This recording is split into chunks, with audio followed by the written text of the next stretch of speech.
Halo teman-teman, pada video kali ini kita akan belajar mengenai organel sel pada sel hewan dan fungsinya. Sebelum membahas mengenai organel sel dan fungsinya, teman-teman tahu nggak sih apa itu sel?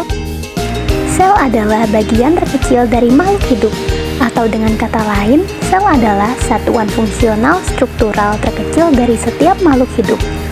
Dalam sel memiliki organel sel. Organel sel adalah bagian tertentu di dalam sel yang berfungsi sebagai organ. Organel sel adalah struktur khusus yang memiliki berbagai fungsi di dalam sel. Jika dibandingkan dengan organ manusia, maka organel sel ini sama dengan organ-organ yang ada di dalam tubuh manusia.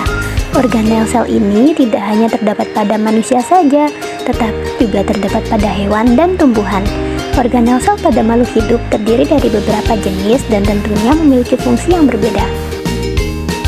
Di dalam setiap sel hewan terdapat organel sel yang berupa dinding sel, nukleus, ribosom, mitokondria, badan Golgi, lisosom, retikulum endoplasma, dan sentriol. Setiap organel sel di dalam sel hewan memiliki fungsi yang berbeda-beda. Fungsi dari organel sel yang pertama yaitu dinding sel. Dinding sel atau membran sel atau disebut dengan membran plasma bersifat semi-permeable. Artinya bagian ini hanya dapat ditembus dan dilewati oleh zat-zat tertentu. Zat yang dapat melewati membran sel ini adalah air. Membran ini berfungsi sebagai pelindung sel dan pengatur keluar masuknya zat dari dan ke dalam sel. Selain itu, membran sel juga memiliki fungsi untuk memelihara perbedaan pokok antara sel dan lingkungan luar. Nukleus. Inti sel atau yang biasa disebut dengan nukleus adalah salah satu organel sel yang sangat penting. Nukleus memiliki peranan untuk mengendalikan seluruh sel dan mengatur bagaimana sel tersebut membelah. Inti sel ini pada umumnya berbentuk bulat atau oval dan berada di tengah-tengah sel. Di dalam nukleus atau inti sel terdapat nukleus dan benang kromosom. Bagian ini tersusun di atas air, protein, dan mineral. Kromosom ini tentunya memiliki fungsi untuk membawa informasi genetik dan replikasi DNA.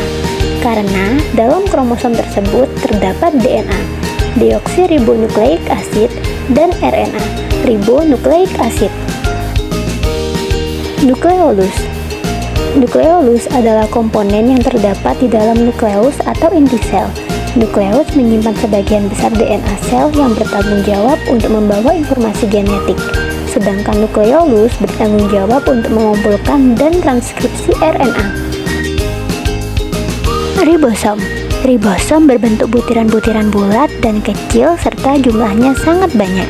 Letaknya juga tersebar bebas di sitoplasma. Namun ada juga beberapa ribosom yang menempel di permukaan retikulum endoplasma. Ribosom ini juga bertugas untuk sintesis protein. Ribosom ini pertama kali ditemukan pada tahun 950 oleh George Emil Palade, seorang ilmuwan biologi sel asal Rumania. Mitokondria.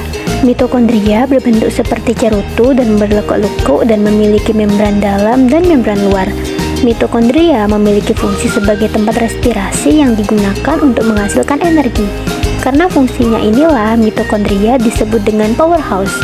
Jumlah dan bentuk mitokondria setiap sel bisa berbeda-beda tergantung dari jumlah energi yang diperlukan oleh setiap sel.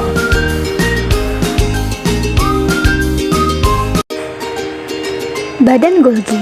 Badan Golgi merupakan kumpulan ruang, gelembung kecil, dan kantong kecil yang bertumpuk-tumpuk yang membentuk kantong-kantong pipih. Pada bagian kantongnya terdapat ruang-ruang kecil atau biasa disebut dengan vakuola. Badan Golgi memiliki fungsi sebagai alat sekresi atau pengeluaran protein dan lendir. Selain itu, badan Golgi juga berfungsi untuk membentuk enzim yang belum aktif yaitu enzim zimoget atau proenzim dan juga berfungsi membentuk glikoprotein. Lisosom. Lisosom adalah organel sel yang berbentuk kantong kecil yang bermembran tunggal dan mengandung enzim pencernaan yang disebut dengan lisozim. Lisosom hanya terdapat pada sel hewan saja.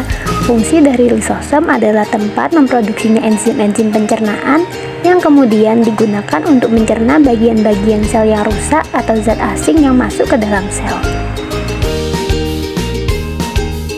Selanjutnya ada retikulum endoplasma. Retikulum endoplasma terletak di dekat nukleus. Retikulum endoplasma ada dua jenis, RE halus yang disebut dengan RE granuler dan RE kasar yang disebut dengan RE granurel. RE ini memiliki struktur seperti benang-benang yang bermuara pada inti sel atau nukleus. Retikulum endoplasma memiliki fungsi untuk menyusun dan menyalurkan zat-zat ke dalam sel. Jadi, retikulum endoplasma dapat diibaratkan sebagai alat transportasi yang ada di dalam sel. Fungsi dari RE halus adalah untuk mensintesis lipid, glikogen, kolesterol, dan gliserida. Sedangkan fungsi dari RE kasar adalah mengumpulkan protein dari dan ke membran sel dan juga melakukan modifikasi protein yang digunakan untuk keberlangsungan kehidupan sel. Sentriol. Sentriol adalah organel silinder yang terdiri dari mikrotubulus, yaitu molekul berbentuk tabung atau untaian protein. Sentriol biasanya ditemukan dalam sel eukariotik. Di dalam sel sentriol membantu dalam pembelahan sel dengan memfasilitasi pemisahan kromosom. Nah teman-teman, itulah fungsi dari organel sel yang ada pada sel hewan. Terima kasih karena telah menonton video ini, semoga bermanfaat dan sampai jumpa kembali.